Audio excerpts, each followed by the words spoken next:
이 세상에 있었던 수많은 사람들이 길을 찾고 길이 무엇인지에 대해서 질문하다가 죽어갔습니다.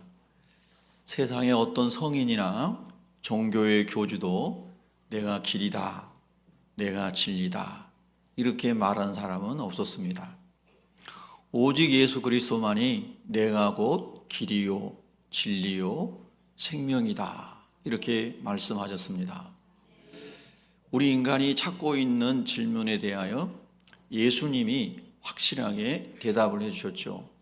내가 곧 길이다, 진리다, 생명이다. 사람이 질문하고 있는 명제 중에 핵심이 되는 것들에 대해서 예수님이 답을 해주셨습니다. 일찍이 C.S. 루이스라고 하는 유명한 학자는 그렇게 말할 수 있는 사람은 미치광이이거나 아니면 진짜로 그런 사람이거나 둘 중에 하나다 그런 이야기를 했습니다.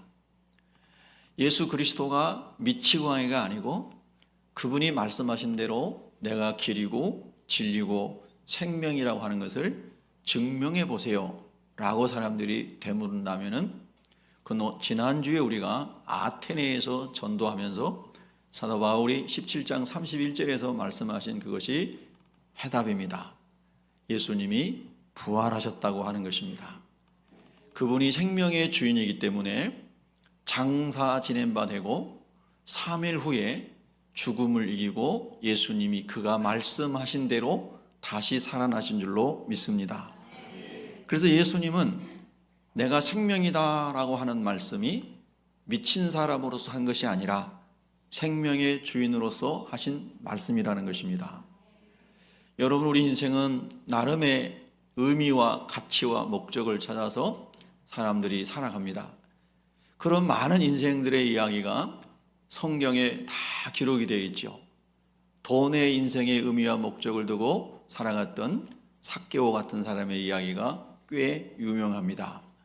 그는 크게 부자가 되었고 유명한 사람처럼 보였지만 그의 영혼은 항상 빈곤하고 사람들로부터 존경을 받지 못했으며 불안감을 가지고 나를 세며 살아가는 사람 중에 한 사람이었죠.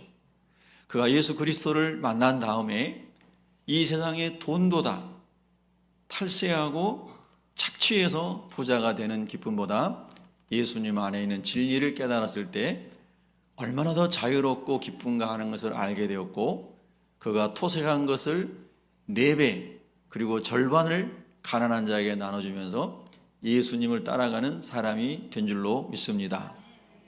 여러분이 잘 아신 것처럼 인생의 쾌락이 인생의 의미고 목적이다. 지난주에 아테네에서도 에퀴피루스 학파가 얘기했던 영혼의 세계는 그들이 인지하지 못하고 지성과 지혜와 이성과 도덕을 추구하지 않고 쾌락, 육신의 쾌락이 인생의 의미다라고 살았던 사람들, 그런 사람들 중에 한 사람이 요한복음에 나오는 수가성의 여인이지요.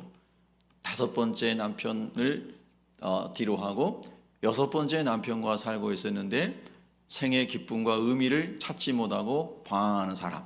그 사람은 쾌락을 인생의 의미와 목적으로 살았지만 답을 얻지 못했다고 하는 거죠. 그래서 예수님을 만난 다음에 예수님 안에서 영원한 생명과 거룩과 하나님 나라에 대한 영광의 놀라운 진리를 깨달은 다음에 물동이를 버려두고 동네에 가서 내가 메시아를 만났다. 와서 보라. 와서 보라. 그렇게 진실로 사실적으로 체험한 것을 말한 줄로 믿습니다. 로마 시대에 로마 시민권을 돈으로 사고 관직에 올라가고 군대의 장교가 되었던 백부장도 예수님의 사역을 지평하는 자리에서 예수님이 십자가에서 죽으실 때 땅에 지진이 일어나고 무덤 문이 열리고 죽은 자가 살아나고 자연의 질서가 흔들리는 것을 보면서 이는 진실로 하나님의 아들이었도다. 그러면서 진리에 대한 질문에 대한 궁금증이 예수님 안에서 풀려진 줄로 믿습니다. 이 세상에 여러 유형의 사람들, 우리가 인생을 살아가면서 많은 사람들이 질문하고 고민하고 이것이 인생의 의미고 목적이라고 생각하는 것들 성경에 다 나와 있는 사람들의 이야기입니다. 그 많은 사람들이 해답을 어디서 찾았는가? 예수님에게서 찾았다는 겁니다. 내가 곧 길이요 진리요 생명이니 나로 말미암지 않고는 아버지께로 즉 천국으로 올 자가 없느니라. 할렐루야. 제가 지난 주간에 우연히 어떤 글을 읽다가 깜짝 놀랐습니다. 아마 여러분에게 제가 얘기하면 그 목사님을 여러분이 아마 거의 다 아실 겁니다. 아마 아주 어린 학생들을 제외하고는 아마 다 알리라고 생각해요. 근데 그분이 요한계시록을 강의하면서 착한 사람은 다 천국 간다라고 이야기하더라고요. 꽤나 유명한 우리 개신교 장로교 목사님인데 너무너무 혼란스러운 시대구나. 예. 그래서 우리 예수님은 나로 말미암지 않고는 아버지께로 천국으로 올 자가 없다. 할렐루야. 구원을 얻을 만한 다른 이름을, 예수 이름 외에 다른 이름을 주신 적이 없느니라. 할렐루야. 오직 예수님만이 우리의 죄를 십자가에서 속량하신 줄로 믿습니다. 율법을 다 지키다가 하나만 못 지켜도 율법을 못 지키는 것이다. 우리 인간은 모든 사람이 죄인이다. 로마서 3장 23절에 모든 사람은 죄인이다. 아멘. 그러므로 소크라테스나 공자나 석가나 어떤 착하게 살았던 사람이 자기 착한 행실 때문에 천국에 갔다고 하는 것은 비성경적이다. 그 시대에 하나님이 주신 하나님의 공의로 하나님이 심판하실 것인 모든 사람은, 우리가 하나님께서 우리에게 새로운 약속 속에 주신 확실한 정답은 예수 외에는 구원의 길이 없다는 겁니다. 모든 사람은 다 죄인이라는 거예요. 아담으로부터 다 죄를 물려받아 태어났습니다. 예수님의 말씀하시는 거룩함의 기준은 어떤 것입니까? 여러분, 일주일 동안 거짓말 한 번도 안 하고 사셨나요? 착하게 사셨습니다. 일주일 동안 하나님이 감동하시는 대로 여러분의 물질도 나눠주고 재능도 기부하고 열심히 나눠주며 사셨나요? 착하게 사셨습니다. 여러분, 그러나 그렇게 살아서 거룩한가요? 하나님은 그렇게 살았음에도 의롭지 못하다고 이야기합니다. 욥이 인간의 기준에서 볼 때 최고의 의로운 사람이었지만 하나님 앞에서는 여전히 티끌 같고 죄인에 불과했다라고 합니다. 사람이 가장 부패한 것 중에 가장 부패한 것이 사람의 마음이라고 예레미야는 말씀하고 있는 겁니다. 여러분, 그래서 우리가 하나님 말씀을 이렇게 묵상하면 하나님의 거룩은 우리가 생각한 것과 상상할 수 없는 차원의 거룩입니다.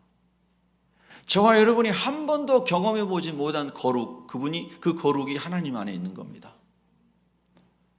여러분, 우리는 늘 사람을 상대하고 살아가기 때문에 사람과의 관계에서 상대적으로 거룩과 공의와 이런 것들을 생각하기가 쉬운데, 하나님과 우리가 깊이 은혜 가운데 성령으로 인도받게 되면은 하나님의 거룩하심을 성전에서 이사야가 보고 하나님의 거룩함을 모세가 광야에서 만났을 때 다 신발을 벗어야 되고 꼬꾸라져야 되고 무너질 수밖에 없는 게 더러운 인간의 모습이라고 성경이 말씀한 줄로 믿습니다.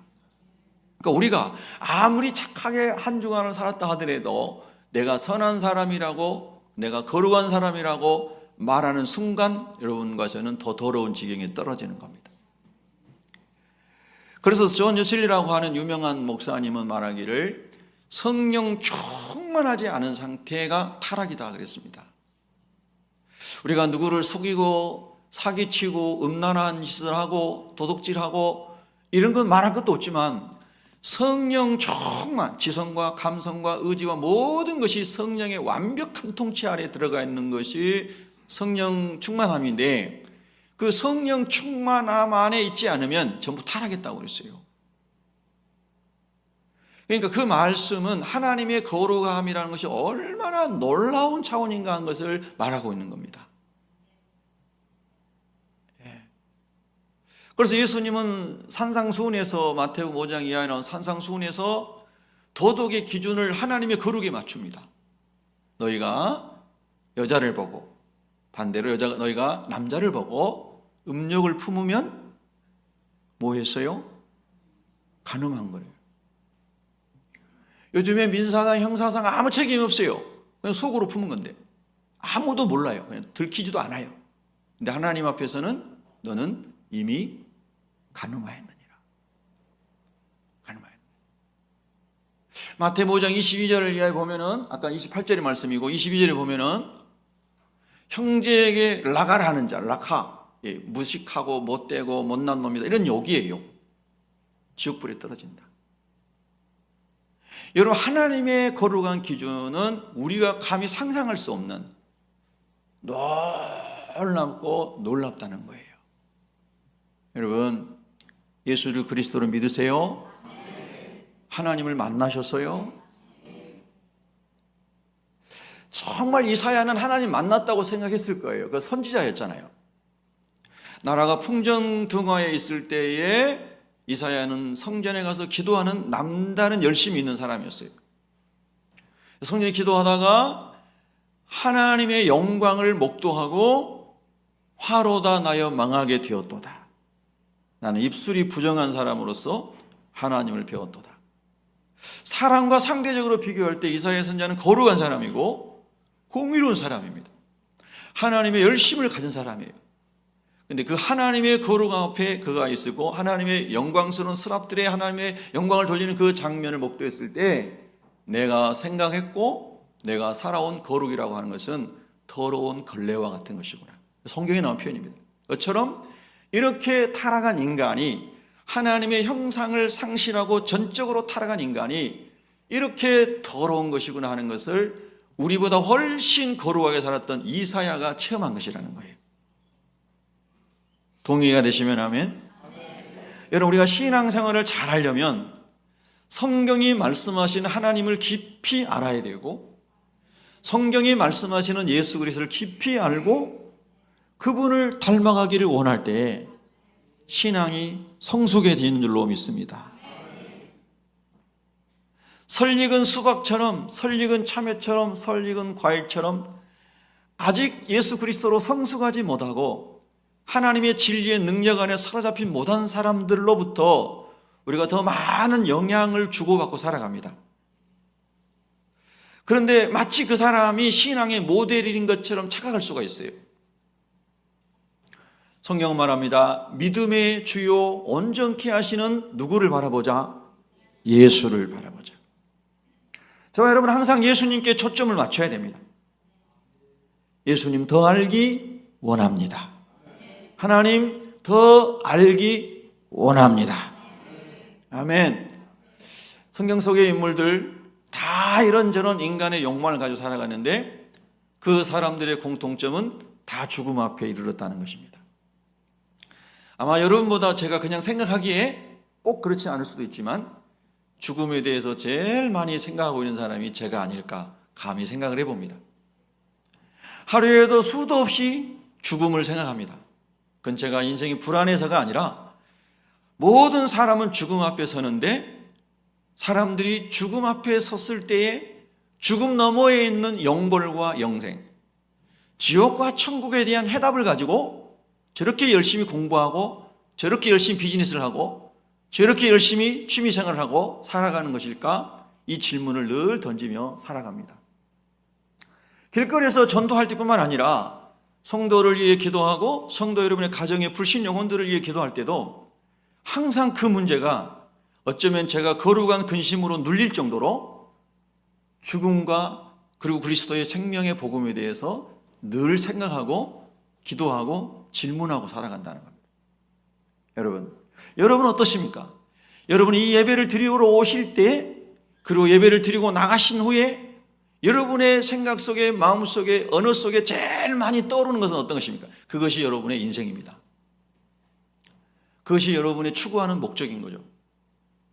우리가 하나님께서 땅에서 주신 것들을 이루기 위해서 살아가야 하는 것은 마땅하지만 그러나 그 모든 것의 공통 분모로서 본질로서 뿌리로서 어근으로서 근본으로서 예수, 생명, 부활, 죽음과 영생에 관한 질문이 항상 던져져야 된다는 거죠. 여러분 이 시대는 정말 어둠의 시대입니다.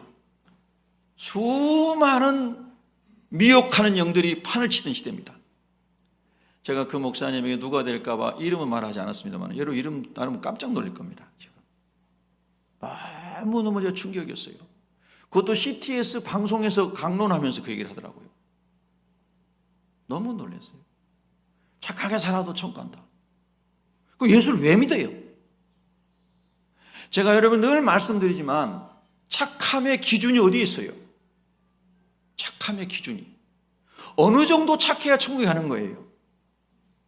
성경은 모든 사람이 죄를 범하였고 죄의 결과로 죽음에 이르며 죄의 싹은 사망이요 둘째 사망인 지옥에 들어간다고 말씀하신 줄로 믿습니다.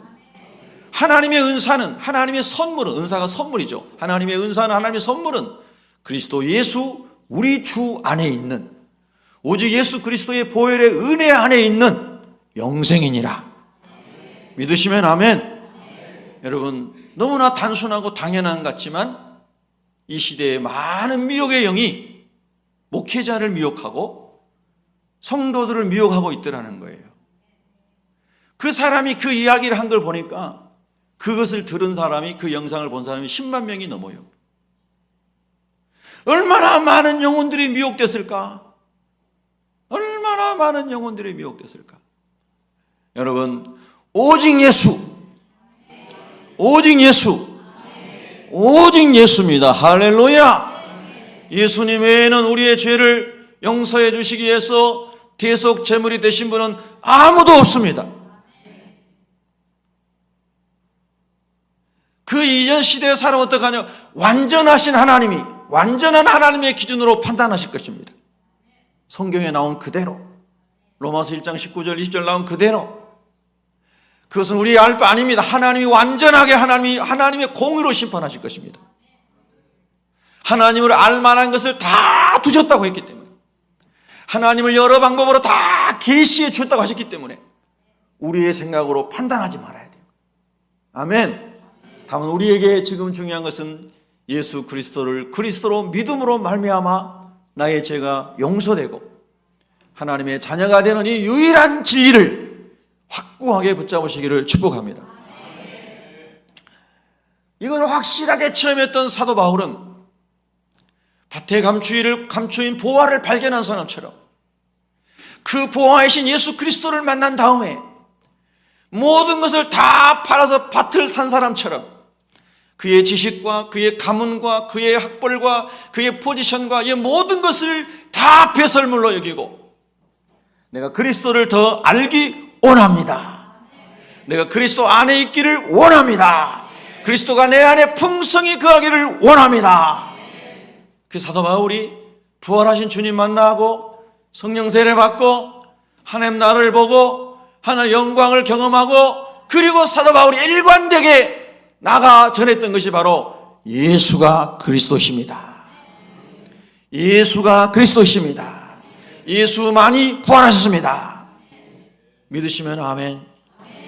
여러분 이 진리가 믿어졌을 때 삭개오의 인생이 변했고 수가성의 여인의 인생이 변했고 백부장의 인생이 변했고 니고데모의 인생이 변했고 아리마대 요셉의 인생이 변했고 가난한 자나 부한 자나 못 배운 자나 많이 배운 자나 예수님 만났을 때 그 진리 안에서 진리가 그들을 자유케 함으로 하나님의 사람으로 살아간 줄로 믿습니다. 여러분 묶여있는 것이 어떤 것입니까? 무엇 때문에 눌려있는 게 있으십니까? 수고하고 무거운 짐진 자들아 다 내게로 오라 내가 너희를 쉬게 하리라. 돈 때문에 눌려있습니까? 뭐 쾌락 때문에 눌려있습니까? 무엇 때문에 눌렸습니까? 오늘 예수님의 십자가 앞에 다 내려놓으시기를 축복합니다. 주님께 다 맡기시기를 축원합니다.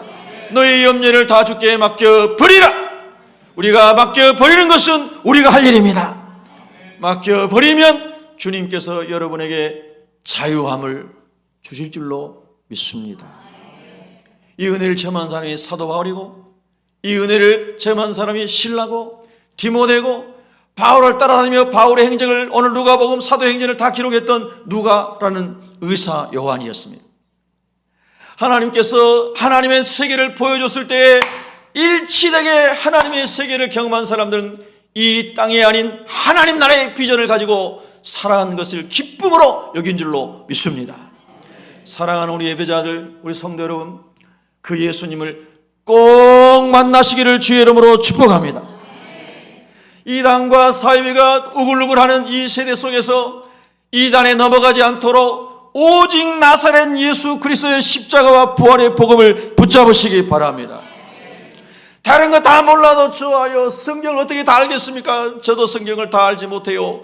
하나님이 예수님 오시는 그날에 얼굴과 얼굴을 맞대어 보는 것처럼 다 분명히 알게 된다고 했어요. 그런데 확실한 것은 모든 성경은 예수님이 그리스도이심을 증거하기 위하여 기록됐다고 말씀하셨어요. 그러니까 예수님이 그리스도인 것을 믿고 예수님의 십자가의 죽으심이 나의 죄를 말끔하게 깨끗하게 씻어주기 위해서 십자가에서 대속 제물 되신 것을 믿으면 우리의 죄가 용서되고 하나님의 자녀가 된 줄로 믿습니다. 여러분, 그 십자가의 복음과 죽음을 이기고 생명을 일어나신 부활의 복음을 믿음으로 말미암아 이 땅에 살아가면서 만나는 수많은 어려운 문제를 믿음으로 이겨내시기를 축원합니다. 오늘도 제가 아침에 교회를 이제 못 나오고 있는 어떤 분에게 카톡을 보냈더니, 목사님, 요즘에 아주 회사가 최악입니다 그러더라고요. 그래서 교회를 못 나오고 있다는 얘기죠. 그렇죠. 요즘에 최악인 회사들이 얼마나 많겠습니까?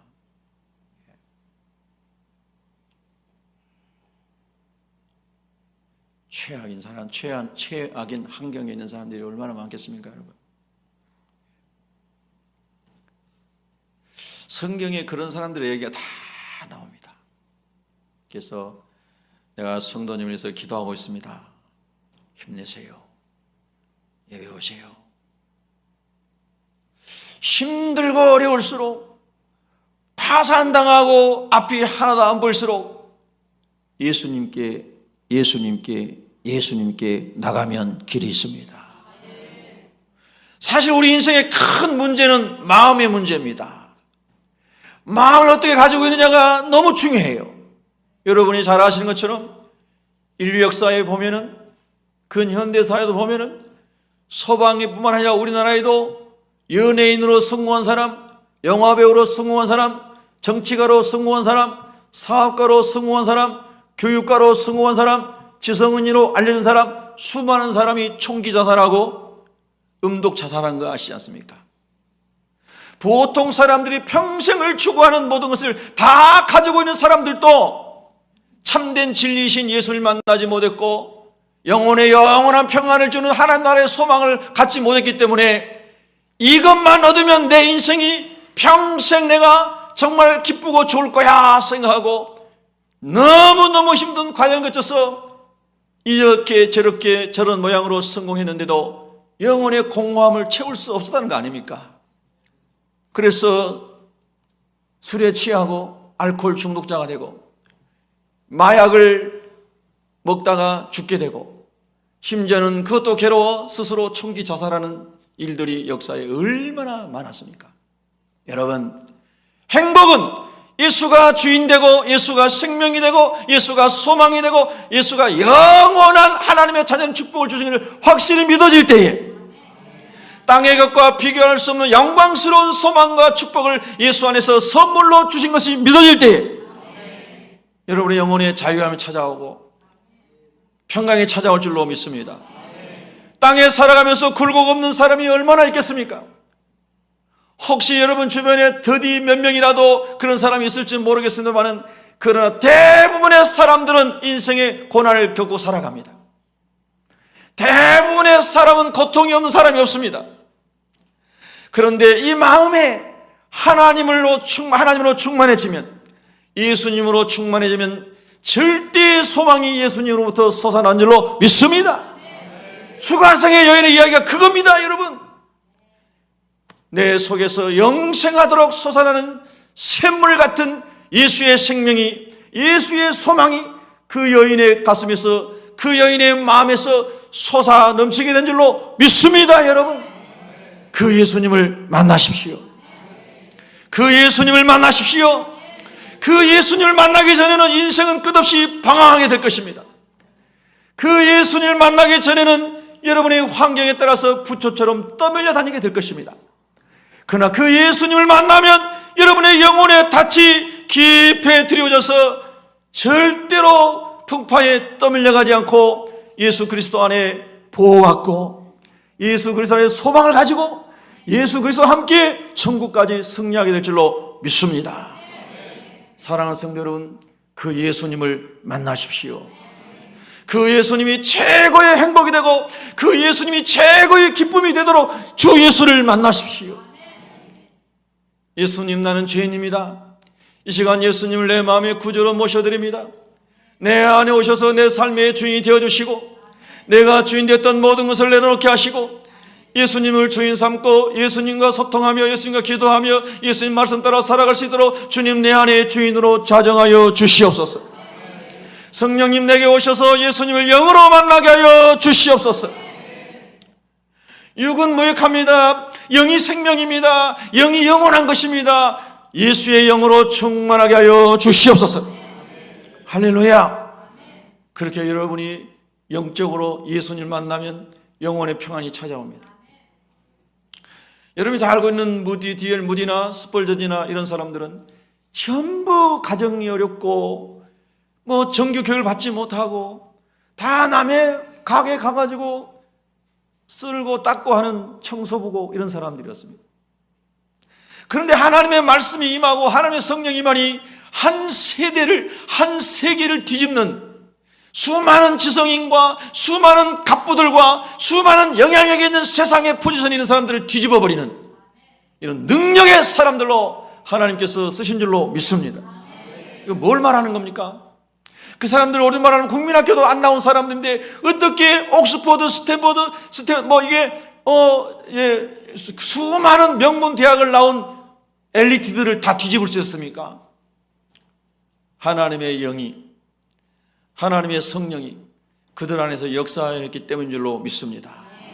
사랑하는 성도 여러분, 그 예수를 만나십시오. 그 성령을 체험하십시오. 그래서 세상을 이기는 것은 이것이니 너희의 믿음이니라. 예수의 십자가와 부활의 능력이 저와 여러분의 모든 삶에서 능력으로 역사하기를 축복합니다. 축복합니다. 모든 사람은 죽음을 향해 가고 있습니다. 어거스틴이 또 그 얘기를 했다겠습니다. 제가 요즘 계속 시간 날 때마다 어거스틴의 고백록을 계속 읽습니다.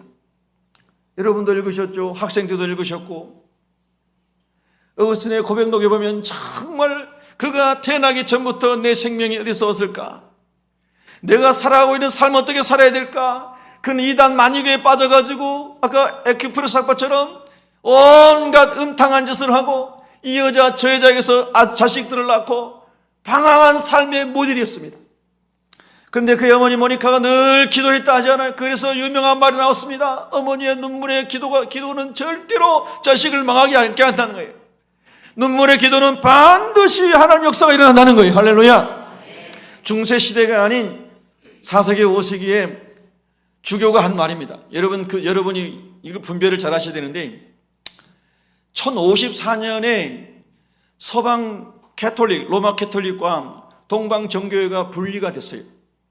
그 전에 1세기, 2세기, 3세기, 4세기 적어도 이 5세기 정도까지는 예수 그리스도의 순전한 복음이 사도들과 그리고 사도들 이은 속사도와 교우들에 의해서 거의 그래도 원형이 많이 유지돼서 왔어요. 그래서 어거스틴 시대의 교부는, 어거스틴 시대의 주교는 요즘 말하는 로마 캐톨릭 주교가 아니에요. 자, 여러분 잘 분리해서 이해하시란 말이에요. 무슨 말씀인지 아시죠? 예.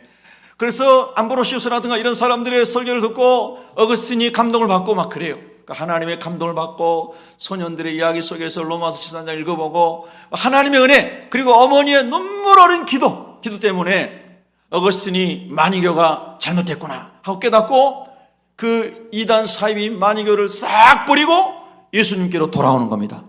할렐루야. 돌아와서 기독교 역사에 남는 수많은 저작들, 300여 권이 넘는 저작들과 신학적인 그런 모든 사상들을 아주 정립한 사람이 어거스틴입니다. 여러분 참 놀라운 일이죠. 어거스틴이 말 속에 그런 얘기가 나오죠. 모든 사람은 죽음을 향해서 가고 있다. 여러분 죽음 준비를 잘하고 사시기 바랍니다. 죽음을 묵상하는 사람은 깊이가 있어져요. 죽음을 묵상하는 사람은 신중해집니다. 죽음을 묵상하는 사람은 바로 지금 옆에 있는, 여러분 옆에 있는 그분을 존귀하게 여깁니다.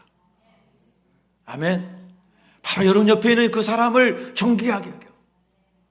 여러분 오늘 또 우리 교회에 이렇게 비 오는데 여러분이 1층에 예를들어서 있었다고 생각해 보세요. 누군가 예배당에 들어오는 거예요. 여러분이 알고 계시는 성도들 계시고 여러분이 모르는 성도들도 어떤 사람은 반절 이상도 내가 모르는 사람이 있을 수 있어요. 우리 교인 중에도. 교회가 크지 않지만 작지도 않죠. 그래서 여러분 지금 여기 앉아 계신 분들 중에도 모르는 사람이 태반 이상이 된 사람이 있을 수도 있어요. 그래요 안 그래요? 그렇죠. 그럼 누군가 교회에 들어와요. 예배 드리게 들어오는 거죠. 오늘 강도지 하러도 온 건 아닐 거 아니에요. 그러면 그런 사람이 들어오면 인상 쓰고 봐야 되겠죠? 아니죠. 얼마나 반가워요. 오늘 함께 하나님을 예배하기 위해서 나온 사람인데. 아멘. 그 우리의 삶의 짐이 아무리 무거웠다 할지라도 하나님, 내가 예배당에 들어가는 순간 그래도 하나님의 은혜로 나를 채워주세요. 그래서 나에게 힘을 주세요. 내 옆에 있는 사람에게 내가 너무나 지금 힘든 상황이지만 그래도 안녕하세요 이렇게 인사할 수 있는 힘을 주세요. 할렐루야. 여러분이 들어올 때는 비가 안 왔는데 다른 사람이 들어올 때는 갑자기 요즘에 동남아같이 돼가지고 비가 막 쏟아지는 거예요. 그러면 야, 저 사람 비 잘 맞고 오네 구경해야죠. 얼른 우산을 들고 나가서 저 주차장에서도 우산으로 그분을 이렇게 해드리고 오면 좋아요 안 좋아요? 그렇죠. 여러분 일부 예배 때요 샬롬 찬양대에 늘 김밥 갖다 주는 분 계시죠? 어떨 때는 딸이 왔다가 어떨 때는 엄마가 왔다가 벤치를 타고 오시더라고. 하얀 벤치를. 제가 매주 이렇게 보니까 항상 딸이 왔다 엄마 왔다 그래요. 비가 안 왔는데 그분이 오실 때 비가 엄청 쏟아졌어요. 그래서 제가 어떻게 했겠어요 정집사님? 아이고 고마워요 정집사님. 우리 정집사님이 그래도 긍휼이 많아서 나를 긍휼히 여겨주십니다. 제가 얼른 제일 큰 우산을 빼가지고 나가서 차문을 이미 열었더라고요. 그래서 다 우산으로 받쳐줬어요. 그리고 안에까지 다 모셔드리고 가실 때도 거기까지 다 받쳐드렸어요. 아멘. 3명밖에 안 하잖아요. 네. 제가 여러분 제 자랑하기 위해서 뭐 이런 거 아닌 거 아시죠? 절대 오해하지 마세요. 절대 또 지 자랑한다 그러지 마세요. 네. 제가 말씀을 전하는 사람의 입장에 있기 때문에 그냥 예를 든 것 뿐이에요. 예. 우리가 누군가가 우리 교회를 방문했을 때 여러분 옆에 어떤 사람이 계실 때 그분을 좀 존귀하게 여기자는 말씀 드리는 거예요. 아멘. 그래서 우산을 쓰여드려. 그래서 괜찮아요. 그래도 속으로는 좋을 거 아니에요 그분이. 그러면서 제가 무슨 말 했겠습니까? 사장님 예수님 믿으십니까? 그분이 문을 닫고 가시려고 할 때 사장님 예수님 믿으십니까? 너무 바빠서요. 너무 바빠서요. 많은 사람들을 만나서 복음을 전하면 많은 사람들이 너무 바빠서요. 그런 거예요. 그러면 여러분 뭐라고 말씀하죠? 너무 바쁘셔서 물리적 환경에서 예배당에 나갈 수 없을지라도 예수님은 마음으로 모셔드릴 수 있습니다.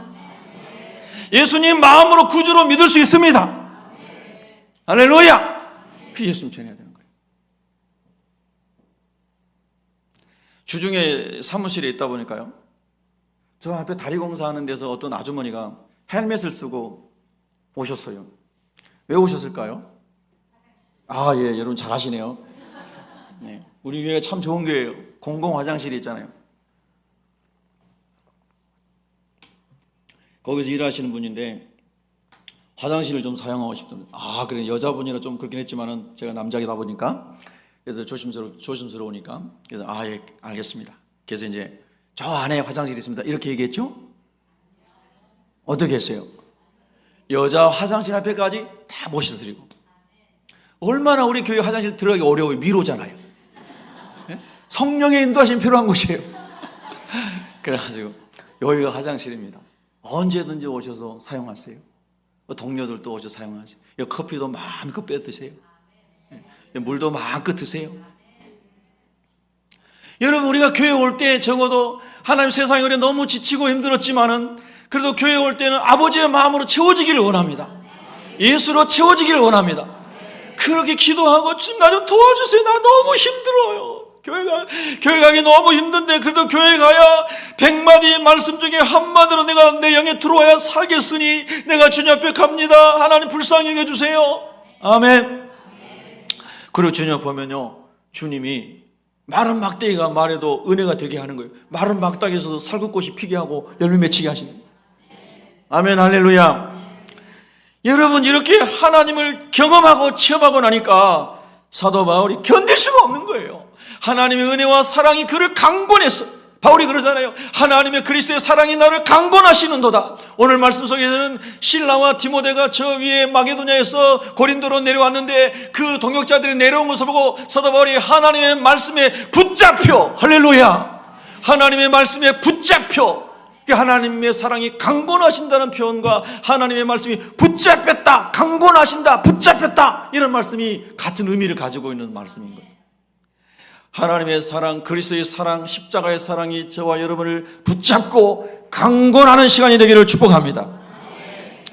이렇게 우리가 주님을 만나고 체험하고 아멘이 되고 기뻐해야 18장 오늘 본문을 우리가 묵상할 때 그 묵상이 또 전도 얘기야가 아니라 이 하나님의 놀라운 은혜와 능력을 우리가 얼마나 기쁘게 이렇게 전해야 되는가 하는 소망을 가지고 눈을 부릅뜨고 다이아몬드를 캐듯이 말씀을 보게 될 줄로 믿습니다. 여러분이 성경을 보자마자 졸리는 사람이 되지 말고 성경을 보자마자 눈이 번쩍번쩍 떠지시기를 축복합니다. 자, 18장 1절 큰 소리로 읽습니다. 시작. 그 후에 바울이 아덴을 떠나 고린도에 이르러 아멘. 자, 지도 여러분 저 방송실 지도 이렇게 보여주세요. 지도 3장 있죠, 3장. 예. 여기 뭐 3장 미리 다 볼게요. 미리 순서대로 안 나오는데 여기 오른쪽에 맨 위에 본도 있죠. 본도. 이게 일단 봐놓으세요. 본도. 그럼 다음 지도. 본도 찾으셨어요? 예. 그다음 다음 지도. 예. 여기 왼쪽에는 로마에서 고린도까지 표시되어 있죠.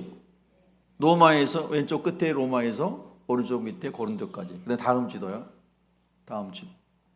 예. 요 지도, 예. 요 지도 아니. 자꾸 막 넘어가네요. 저를 헷갈리게. 다른 지도요. 예. 예. 요 지도 속에는 맨 밑에 고린도라는 곳이 있는데 보이세요?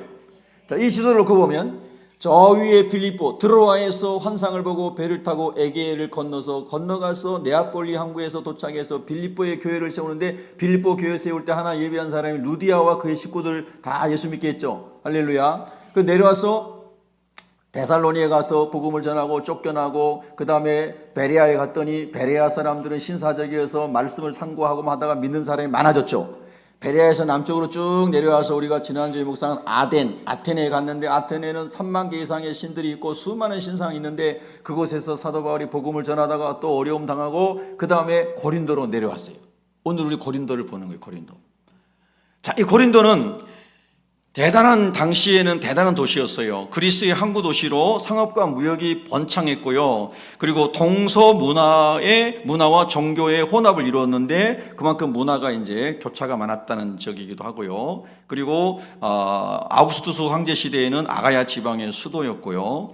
이 고린도에 대한 이야기가 참 많지만 몇 가지만 제가 말씀드릴게요. 이 본문을 이해하는 배경으로 2만 명을 수용할 수 있는 야외 극장이 있었어요. 2만 명의 야외 극장. 작아요, 커요? 당시로 뭐 어마어마한 거잖아요. 어마어마한 거예요. 이런 극장이 있었고요. 뭐 연세대학교 야외 극장보다 더 클 것 같은데 야외 극장이 있었고, 그 다음에 고린도에는 적어도 12개의 신전이 있었는데 대표적인 신전이 아폴로 신전이 있었고요. 그 다음에 치료의 신인 아스클레피우스라고 하는 신전이 있었고, 사랑의 여신인 아프로디테 신전이 있었는데 이 아프로디테 신전에서 제사했던 사람들 중에 매춘부들이 1000명이 넘었다고 그래요. 당시에. 그러니까 고린도는 완전히 음란의 도시인 거예요. 상업과 모든 면에서 번성하고 그 다음에 아가야 지방의 로마 시대의 수도가 되었고 대단한 문명이, 이 신전이 많다는 것은 건축술이 발전하고 미학이 발전하고 이런 걸 다 얘기하는 거잖아요. 예. 그런데 영적으로 볼 때 가장 음란한 도시가 됐다는 거예요. 그래서 이런 말이 있어요. 헬란 말로 코린티아 조마이. 이 말은 고린도인이 되다 이런 말인데 이 말이 다른 말로 뭐냐면 성적으로 부도덕하다. 그래서 고린도전서 5장 1절에 보면은 사도 바울이 너희 중에 심지어 음행이 있다 함을 들으니 그런 음행은 이방인 중에서도 없는 것이라. 누가 그 아버지의 아내 즉 엄마를 취하였다 하는도다. 여러분, 고린도 지역이 번성했는데 그 번성으로 말미암아 더 인간적이 되고 더 사람들이 교양적이 되고 더 사람이 도덕적이 되고 더 사람들이 품위 있는 사람이 된 게 아니라 더 사람들이 음란하고 악한 사람들이 됐다는 거예요. 노아 시대처럼, 소돔과 고모라 시대처럼.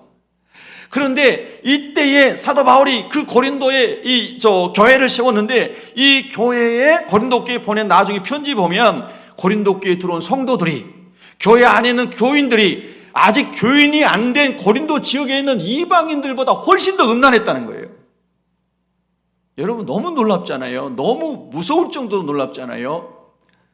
이방인이, 음란한 사람들이, 악한 사람들이, 사기꾼들이 누구나 교회에 들어올 수 있지만 예수 그리스도의 복음을 만나고 회개하라 천국이 가까웠느니라 예수님 말씀하신 할렐루야, 그 복음을 만났을 때에 음란을 버리고 죄악을 버리고 거룩한 하나님의 자녀로 변화되어야 될 줄로 믿습니다. 그런데 고린도는 그 고린도 도시에 엄청난 음란의 영의 영향을 받아서 고린도 교회가 교회 밖에 있는 이방인들보다 더 음란한 사람들이 있었다는 거예요. 여러분, 오늘 우리가 예배를 드릴 때 하나님의 거룩함을 만날 수 있기를 바랍니다. 그래서 우리 안에는 모든 그런 죄악들이 예수의 십자가로 씻어질 뿐만 아니라 악한 영의 역사가 성령의 능력으로 소멸되기를 축복합니다. 예? 아멘, 할렐루야. 예전에 이제 여름이니까 그 생각이 번뜩 나는데요. 제가 강남에 어느 교회에서 부교에서 할 때 보면은 여름만 되면 제가 눈을 어디에 둘지 몰랐어요. 강남의 부자 여자들 맞죠? 예. 교회 오는데 옷이 얼마나 눈을 어디에 둘지는 모르겠어요. 근데 교회 집사요. 야, 정말 교회 올 때는 그래도 좀 단정한 옷을 입고 와야 되는데 아멘은 남자만 하고 여자는 안 하고, 여자는 또 할머니만 하시고 젊은 사람들은 안 하고. 예? 할렐루야. 이런 웃을 일이 아니에요. 마귀는 진짜로 미혹을 잘하거든요. 그래서 여러분과 제가 하나님 앞에 그리고 사회생활 할 때도 단정하게 옷을 입고 품행이 단정하는 할렐루야. 예. 마귀로 틈탈 기회를 주지 말아야 될 줄로 믿습니다. 그래서 여러분, 온갖 그런 음란의 영이 고린도에 충만했는데 교회 안에도 그런 영이 충만해서 이게 교회인지 세상인지 분간이 안 될 정도였다는 거예요. 바로 그 고린도에 가서 사도 바울이 예수 그리스도의 십자가의 거룩의 복음을 선포했다 이 말이에요. 야, 여러분 보세요. 몇 가지만 제가 말씀 묵상할게요. 제가 오늘 복음을 누리는 그 본질적인 말씀을 먼저 많이 했기 때문에 시간이 많이 갔습니다. 자, 몇 가지만 봅니다. 성경을 보세요. 성경에 고린도에 이르러서, 고린도는 그런 곳이었어요. 아굴라라 하는 본도에서, 아까 봤죠? 소아시아 저 북쪽에 흑해 연안에 아주 그 어려운 지역에 살던 사람들, 사는 사람들이 그 본도인데, 그 본도에서 출생한 아굴라라고 하는 유대인이 사업을 하면서 로마에 가서 로마에서 이 천막을 짓고 그 동물의 가죽으로 여러 가지, 이건 천막만 아니에요. 여러 가지 그런 일들을 하면서 비즈니스 하는 사람이에요. 근데 이 사람이 로마에서 그 일을 하고 있었는데 클라우디우스라고 하는 로마의 네 번째 황제가 유대인들을 추방하는 명령을 내렸어요. 그 유대인을 추방한 명령을 내린 배경은 유대인 중에 한 사람이 폭동을 일으키는 지도자가 있었어요. 참 사람들 이름 외우기 어려운데 클레스투스라는 사람이에요. 클레스투스라는 사람이 유대인들을 막 선동해가지고 폭동을 일으켰어요. 그래서 클라우디우스 황제가 유대인들을 전부 추방시킨 거예요. 그 나라에 추방시켰어요. 그래서 아까 지도에 본 것처럼 저 서쪽에 로마에서 동남쪽에 있는 고린도까지 이 사람이 오게 됐는데, 자, 여러분 잘 생각해 보세요. 바울은 위에서 전도하다가 아테네에서 전도하다가 핍박받고 밑으로 내려오고, 오늘 여기 사람은 아굴라라는 사람은 저 서쪽 북쪽에서 이제 동남쪽으로 온 거예요. 그런데 하나님께서 이 두 사람이 업이 같음으로 둘 다 천막 만들 일하고 장막 만들 일하는 거예요. 업이 같음으로. 여러분, 업이 같은 사람 만나면 기분이 좋아요, 안 좋아요? 경쟁자이니까 싫은 건 아니죠. 아, 농사 잘 지은 사람 만나면 그래요, 나도 농사 져봤는데요, 이야기 꽃이 막 펴요. 그렇죠? 이런 품목에 이런 일을 해본 사람 만나면 그래요. 내가 건축학 쪽에 좀 관심이 있는데요. 내가 미술에 관심이 있는데요. 내가 비즈니스에 관심이 있는데요. 그러면 계속 즐겁게 대화가 이어지죠.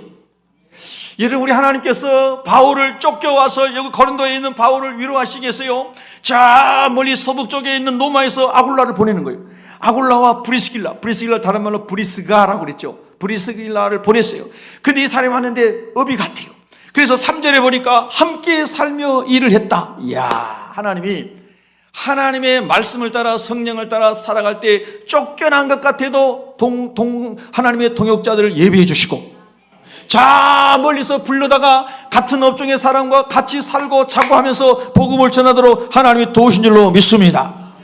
여러분, 하나님의 섭리 가운데 하나님께서 이런 아름다운 만남을 주시기를 축복합니다. 여러분의 비즈니스에 하나님 이런 사람을 붙여주시기를 바랍니다. 여러분의 삶 속에 이런 사람을 붙여주시기 바랍니다. 여러분이 또한 이런 사람이 되기를 바랍니다. 아멘, 할렐루야. 그래서 얼마나 이 광경이 아름답습니까?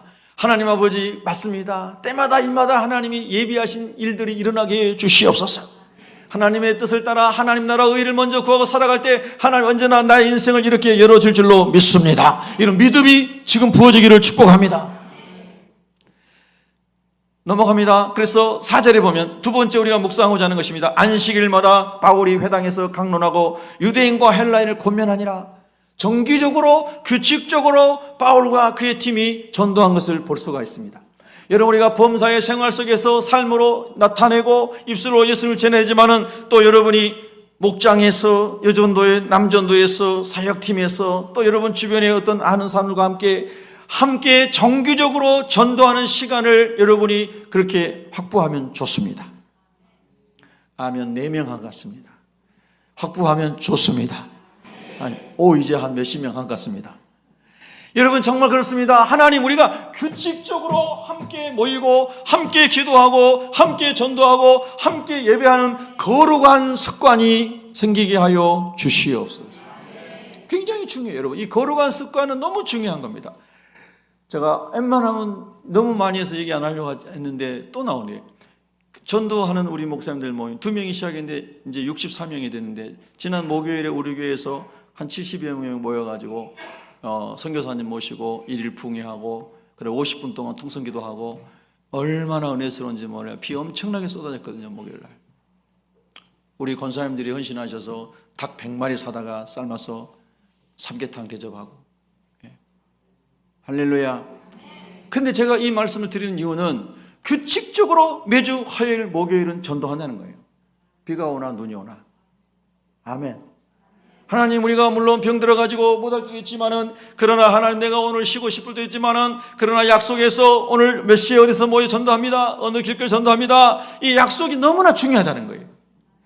그렇게 우리가 함께 연합하여 그리스도의 팀이 되면, 규칙적으로 복음을 전하기 시작하면 반드시 이 성에 구원을 얻을 자가 많다라고 하는 10절의 말씀, 이 성 중에 내 백성이 많음이라. 아멘.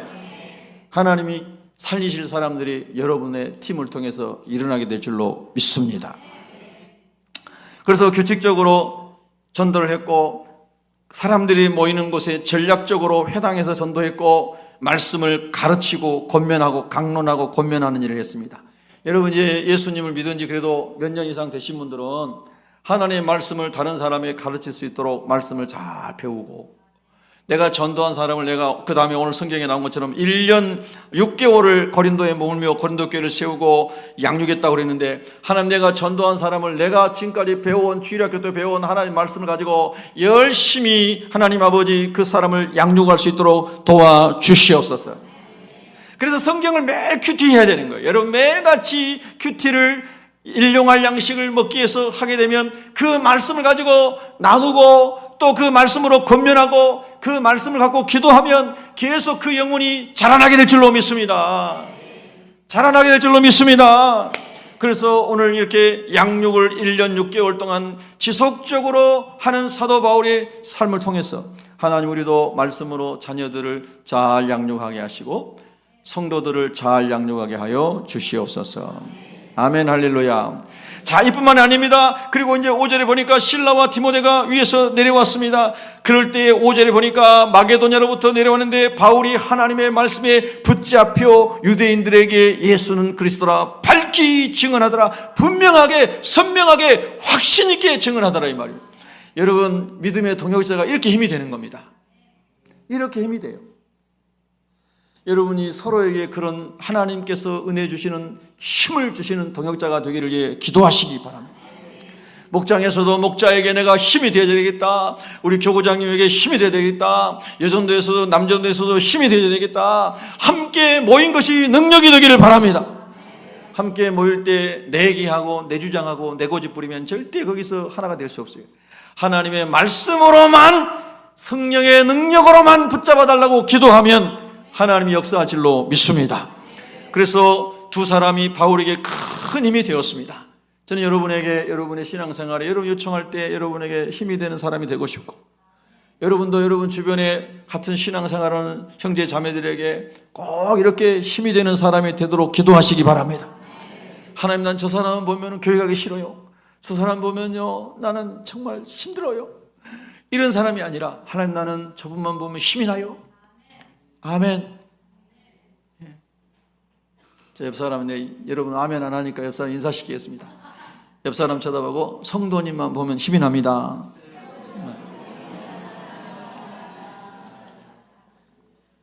할렐루야. 집에서는 여러분 남편만 보면 힘이 나시기 바라고, 아내만 봐도 힘이 나시기 바라고, 자녀들만 봐도 힘이 나시기 바라고, 부모님 뵈면 힘이 나시기 바라고. 할렐루야. 여러분의 가까이 있는 바로 그 사람이 바로 여러분이 힘이 되시길 바랍니다. 그래서 여러분 오늘 또 말씀드려요. 여러분 다음 주에 또 못 볼 수도 있잖아요. 누가 그동안에 총 갈 수도 있어요. 그러니까 오늘 예배 끝나고 가실 때 모른 척하고 얼른 가지 마시고, 가능하면 한 명 더 인사하고 가세요. 한 명 더 인사하고. 할렐루야. 정말이세요? 꼭 친한 사람하고 친하시기 바랍니다. 아, 정신 차리고 있네요. 그러면 너희가 이방 사람과 다를 게 뭐냐라고 주님 말씀하셨어요. 너희가 친한 사람하고만 친하고 너희가 좋아하는 사람만 좋아하고, 그러면 너희가 불신자들과 다른 게 뭐냐? 여러분, 하나님 말씀이에요. 오늘 교회 와가지고 여러분이 한 사람도 축복하고 한 사람도 사랑하고 한 사람도 섬겨주시기를 예수 이름으로 축복합니다. 이게 힘이 되고 이게 하나님의 말씀에 붙잡히게 해서 사도 바울이 담대하게 복음을 전하는데, 복음 전하다가 비방당할 때 옷을 털면서, 성경에 다 나온 얘기, 옷을 털면서 예수님의 신발에 먼지를 떨어버리라, 다 털면서 자유함을 가지고 또 다른 것으로 성령이 인도하시는 것을 복음을 전하는데, 6절에 나오는 너희 피가 너희 머리로 돌아갈 것이요, 이 말씀은 에스겔 33장 8절 9절에 나와 있는 말씀을 그대로 사도 바울이 얘기한 것입니다. 우리가 말씀을 전했는데 그들이 듣지 않고 믿지 않고 지옥 가는 것은 우리의 책임이 아니다라고 하는 거예요. 여러분이 여러분 가족에게, 여러분 옆에 있는 사람들에게 반드시 예수를 전하시기를 바랍니다. 사도 바울이 전하고 비방받는데, 그런데 나는 전했기 때문에 주님 말씀 순종했습니다. 그러면서 마음의 짐을 싹 내려놓고 성령을 따라 또 다른 곳으로, 성령이 인도하시는 곳에 가서 복음을 전했는데, 유수도라고 하는 사람을 하나님이 예배해놨다가, 유수도라는 사람이 회당장 그리스보라는 사람 옆집에 사는데, 이 사람의 집에 머물게 하면서 하나님이 놀라운 역사를 하는데, 회당장을 전도하라고. 회당장을 전도하는 것은 기적 중에 기적이에요. 율법에 꽉 묶여있고 율법을 가르치고 있고 율법을 절대적으로 여기고 있는 이 사람이 예수를 그리스도로 믿는다는 것은 하나님의 역사 중에 역사인 줄로 믿습니다. 그래서 8절에 보니까 또 회당장 그리스도가 온 지방과 더불어 주를 믿으며 수많은 고린도 사람도 듣고 믿어 세례를 받더라. 여러분, 이런 역사가 많이 일어났으면 좋겠어요. 전 지금도 이 말씀을 딱 전할 때 딱 떠오릅니다. 거기 심양신학교에 왔었던 몽골 자치주의 공산당 서기했던 사람이 예수님 믿고, 야, 저는 그분이 진짜 그 사람 간증 들으면 너무 놀랍더라고요. 공산당 서기가 얼마나 높은 거 아시죠, 여러분? 그 한 몽골 주에서요, 자치주에서. 근데 그 사람이 복음을 듣고 예수 영접한 거예요. 그래서 공산당 서기지부터 공산당 서기가 누려서 모든 특권을 다 포기한 거잖아요. 자기 자식도 아버지 들여서 공산당원으로 공산당에서 크게 이제 이렇게 나갈 길이 창창한 사람들인데 싹 바울처럼 배설물처럼 버린 거예요. 그 네 사람이 예수 믿고 동네에서 이제 목사님 돼가지고 교회 개척하고 목회하니까 얼마나 핍박이 많은지 모르는 거예요. 예전에는 막 존경받는 지도자였고 막 대단한 분이라고 사람들이 이렇게 추대하고 그랬는데 예수 믿은 다음부터 완전히 찌꺼기 취급을 받으면서 사도 바울처럼 만물의 찌꺼기 취급을 받은 것처럼 그렇게 이제 그 사람 취급받은 거예요. 그런데 우리 신학교 와서 아들 손자까지 와서 있으면서 말씀 공부하는데 얼굴이 천사도 그런 천사 얼굴이 없어요. 그 모든 좋은 것을 다 빼앗기고 운막 같은 집에 와가지고 말씀 배우는데 3대가 다 와가지고 어쩌면 얼굴이 이렇게 천사 같은지 몰라요. 이야, 이게 복음의 능력인 줄로 믿습니다. 이 은혜를 체험한 사람이 그리스보라는 회당장이라는 거예요. 그래서 자기 가족이 다 예수를 믿고 변화되니까 고린도에 있는 많은 사람들이 예수를 믿었다. 여러분, 이런 역사 여러분을 통해서 저를 통해서 일어나기를 소망합니다. 주님 이걸 원하시는 겁니다. 이 성중에 내 백성이 많음이라. 기도하겠습니다.